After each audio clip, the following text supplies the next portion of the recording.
السلام عليكم ورحمة الله وبركاته. ازيكم يا حبايبي؟ عاملين ايه؟ يا رب تكونوا بخير وفي احسن حال يا رب. معكم سلوى الصديق لفرش العرايس. قبل ما نبتدي الفيديو يا ريت نصلي على الحبيب المصطفى صلى الله عليه وسلم. اللهم صل وسلم وزد وبارك عليك يا حبيبي يا رسول الله. معنا النهارده شقة عروسة جديدة، يا رب شغلي فيها يعجبكم. شقتنا النهارده في قرية اسمها ام رضا تبع محافظة دمياط. بسم الله ما شاء الله لا قوة الا بالله. شقة كانت جميلة، اللهم بارك، ربنا يسعدها ويهنيها يا رب. في بداية الشقة كده كان طقم النيش، قطعة النيش والسفرة والبار. بسم الله ما شاء الله لا قوة إلا بالله. مقابل الباب كده المطبخ كان عليه ستارة كده زي ما حضراتكم شايفين. بسم الله ما شاء الله لا قوة إلا بالله. اللهم بارك يا رب، اللهم بارك. أنا هسيب لكم لينك التواصل في صندوق الوصف وفي أول تعليق مثبت، والرقم على الشاشة. أي استفسار تحت أمركم. بسم الله ما شاء الله لا قوة إلا بالله. السجاد بتاعها كان ذوقه جميل جدا، اختيار والد العروسة، ربنا يعطيه الصحة يا رب وعقبال ما يعمل لأختها. بسم الله ما شاء الله لا قوة إلا بالله. السفرة كانت مكونة من 6 كراسي، 4 اوف وايت و2 كحلي. كان لايق مع السجاد بقى والستاير. اللهم بارك اللهم بارك. ده البوفيه بتاعها كان عليه 2 مراية كده، والانتيكات بتاعتها اللهم بارك. هنا الركنة كانت حرف ال كانت باللون الكحلي والرصاصي. ما شاء الله لا قوة إلا بالله. يا رب سعدها ويهنيها يا رب، اللهم آمين. الأنتيكات والمفارش كل حاجة كانت اختيار والد العروس، ربنا يعطيه الصحة يا رب. هنا عملت لها باقي الكاسات بقى وكوبايات وطقم الخشاف وشنطة المعالق في الضرفة الأولانية دي، وطقم قهوة. بسم الله ما شاء الله لا قوة إلا بالله. الضرفة التانية عملت لها فيها الطقم الأكوبايركس، وزعته لها على رفين كده، اللهم بارك. بسم الله ما شاء الله لا قوة إلا بالله. كان في طقم شمعدان كده في الجنب ومصحف وباقي الأنتيكات. ما شاء الله.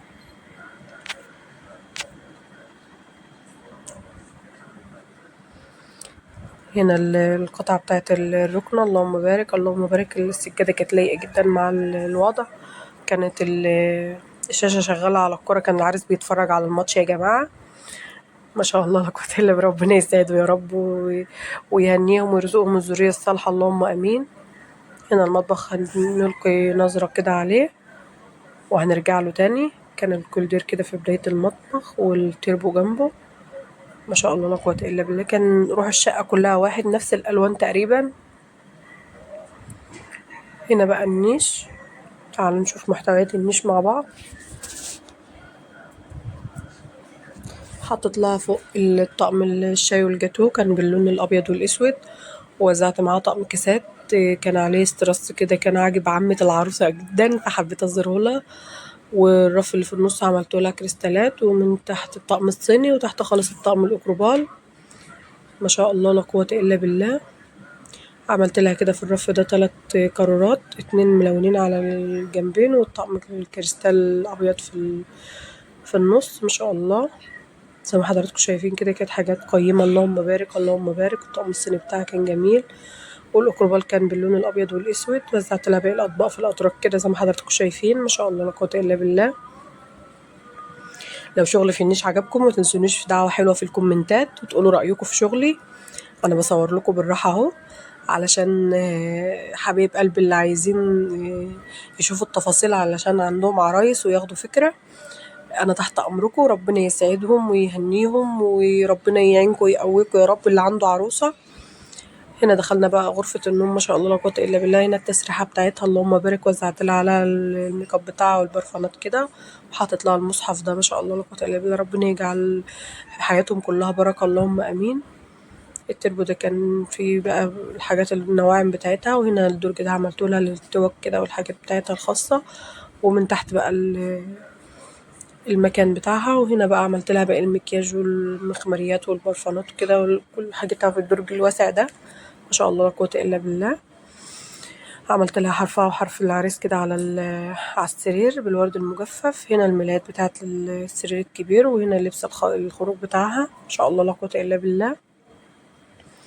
عملت لها بقى في الضرفة اللي في النص دي اللبس بتاعها كله. عملت لها الشتوي من فوق زي ما حضراتكم شايفين كده. بسم الله ما شاء الله لا قوة الا بالله. كانت اذواقها عالية وخامتها عالية، اللهم بارك. ربنا يسعدها ويهنيها يا رب.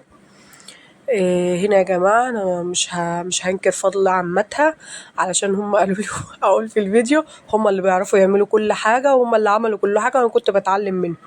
ربنا يبارك فيهم ويعطيهم الصحة وطولة العمر يا رب، ويسعدهم ويبارك لهم في عيالهم، اللهم آمين. كانوا ذوق جدا وعسل، وكان يوم جميل قضيته معاهم. يا رب أشوفهم دايما في الفرح يا رب. عمات العروسة. هنا غرفة النوم الأطفال، سوري، ما شاء الله لا قوة إلا بالله. كانت باللون الكافي كده المفارش بتاعتها، والستاير كانت باللون الرمادي، كانت لايقة على العفش، اللهم بارك. عملت لها كده بعض الألعاب كده على التسريحة ومصحف برضو. وهنا الأباجورة دي عملتها لها على الكومودينو كده علبة مناديل. ما شاء الله لا قوة إلا بالله، اللهم بارك يا رب. هنا بقى الدولاب بتاع الأطفال. عملت لها بقى بطاطين والحفا ومفارش قطيفة. ما شاء الله لا قوة إلا بالله. ومن تحت سبته تعليق للعريس. وعملت لها هنا ملايات الأطفال، وجنبها فوط كده، وما شاء الله لا قوة إلا بالله. عملت لها تورتاية كده في الجنب، ومن تحت بقى باقي فوط، وباقي المفروشات بقى كوفرتات ودفايات. ما شاء الله لا قوة إلا بالله. ربنا يسعدها ويهنيها يا رب، وتدوب حاجتها في الهنا والسعادة، ويرزقها الذرية الصالحة، اللهم آمين اللهم آمين. ما شاء الله لا قوة إلا بالله. ما تنسوش الصلاة على الحبيب المصطفى صلى الله عليه وسلم. عملت لها هنا طقم السفرة ده، الفازة والبونيرة وطبق الفاكهة على المفرش الرقيق ده. بسم الله ما شاء الله لا قوة إلا بالله. العريس كان ماشي ورايا يا جماعة يقول لي الطب أم نور، شجعوا أم نور. قلت له أنا بشيل الصوت والله. ربنا يسعده ويهنيه يا رب. هنا بقى الشباك اللي بيودينا للصالون، هنرجع له تاني. هنلقي نظرة بس على الحمام. بسم الله ما شاء الله اللهم بارك. هنا البانيو بتاعها زعنا لها عليها الشاورات والشامبوهات كده. وهنا البلاستيكات، الأطباق البلاستيك وثبت الغسيل وكده. والغسالة بتاعتها كان مكانها هنا. الحمام كان كبير اللهم بارك. والضرفة بقى اللي فوق دي وزعنا لها فيها بقى الصابون والمعطر بقى والشامبوهات الزيادة وكده. غسالتها كانت تورنيدو ما شاء الله. كان السيراميك بتاع الحمام جميل أوي، كان عاجبني، وكان مساحته حلوة.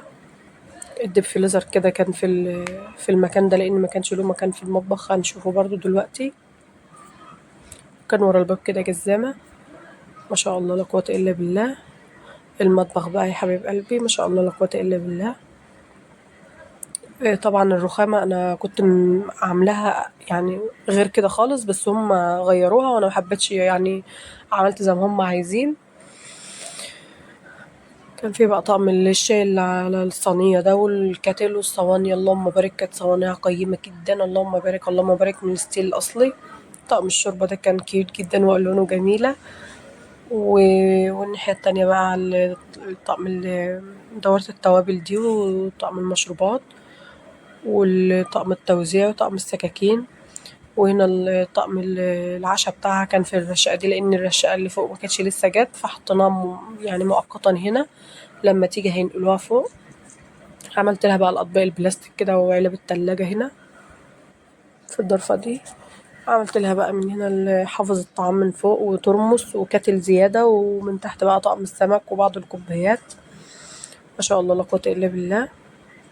المطبخ بتاعها كان متقفل رخام، كان معمول بالرخام يعني، ومتقفل عليه ألمونتال. هنا بقى اللي عملت لها بقى كوبايات شاي ومية وعصير جنب ايديها، جنب الضفة دي كده جنب الرشاقة. من هنا عملت لها علب التلاجة من فوق، ومن تحت بقى علب الخزين، وهم حطوا لها برضو بعض الخزين هنا معاهم، مشروبات يعني وكده. عملت لها بقى في الضرفة اللي جنب البوتاجاز دي ده طقم سيراميك، ومن جوه جرانيت. ما شاء الله لا قوة الا بالله، كان جميل جدا جدا جدا، اللهم بارك. هنا الطقم السفلون. ومن تحت عملت لها بقى الصواني بتاعتها الألمونيوم كلها، والكب كيك وكله. ما شاء الله لا قوة الا بالله. الأدراج بتاعتها بقى وزعت لها فيها الرفايع بتاعتها زي ما حضراتكم شايفين كده، الأهم فالمهم. ومن تحت الحاجات الحادة اللهم بارك اللهم بارك. والدرج الأخير بقى عملت لها فيه الحاجات الزيادة. هنا بقى الضرفة دي اللي تحت الحوض فيها الباسكت بتاع الزبالة وحاجات بقى الخزين وعلبة الرز بقى وحاجات المنظفات. ما شاء الله لا قوة إلا بالله، كانوا هيكملوا لها حاجتها يعني. هنا عملت لها الجريلات بتاعتها والمقالي وصواني الكيك، ومن تحت الطقم الألمونيوم كامل زي ما حضراتكم شايفين كده، وكان معاها طقم كسرونات ألمونيوم، حاجات ألمونيوم برضو يعني. الضرفة دي كانت جنب التلاجة بعيد عن ايديها، بس هي تجيب بس المقالي والحاجات اللي هتستعملها يعني قريبة لإيديها، ومن تحت عملت لها حاجات مش هتستعملها دايما. الضرفة دي كانت قريبة برضو للبوتاجاز، عملت لها فيها الطقم الجرانيت، ومعاها طقم البايركس، ومعاها طقم كنك، ومن تحت بقى الطقم الستيل ولبانة ستيل بقى وبراريز ستيل. ما شاء الله لا قوة إلا بالله. من فوق بقى ما شاء الله لا قوة إلا بالله عملت لها الضرفة دي للأجهزة، عملت لها من فوق مكنة البسكوت ومكنة التقطيع وباقي القطع الخلاط، وهنا الخلاط الكامل ما شاء الله لا قوة إلا بالله ومع كبة. وهنا عملت لها زي بقى نيش المطبخ بتاعها، وزعت لها الكاسات بتاعتها والكوبايات تقديم الضيوف. ما شاء الله لا قوة إلا بالله. والضرفة دي كانت بعيدة عليها بقى، عملت لها فيها حاجات الزيادة المتكررة من فوق بقى مية وشاي وكوبايات بقى النسكافيه والكابتشينو وكوبايات جيلي. وما شاء الله لا قوة إلا بالله. يا رب تدوبهم في الهنا والسعادة اللهم آمين. كده المطبخ بتاعنا خلص. الغسالة بتاعت عروستنا كانت كريازي ما شاء الله لا قوة إلا بالله. ربنا يسعدها ويهنيها يا رب.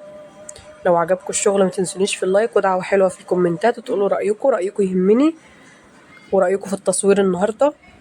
رحنا بقى غرفة الصالون، كان ليها باب منفصل من بره وبس شباك كده زي الشباك اللي بيبقى في المطابخ اللي هي الأمريكي، إن هي يعني إيه تديلهم الحاجة الساقعة بقى أو الحاجات الضيوف منها، علشان يبقى منفصل عن الشقة خالص. ما شاء الله لا قوة إلا بالله. كانت الألوان كلها قريبة من بعضها. الصالون كان باللون البترولي مع الرمادي، كان جميل جدا اللهم بارك.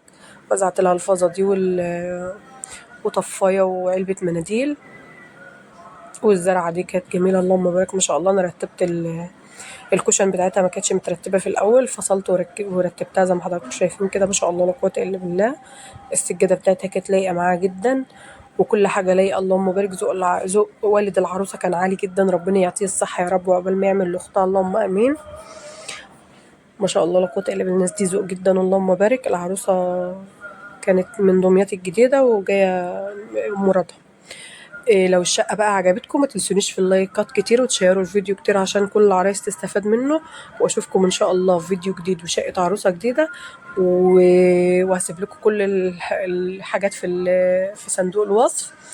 واشوفكم ان شاء الله على خير، والسلام عليكم ورحمة الله وبركاته.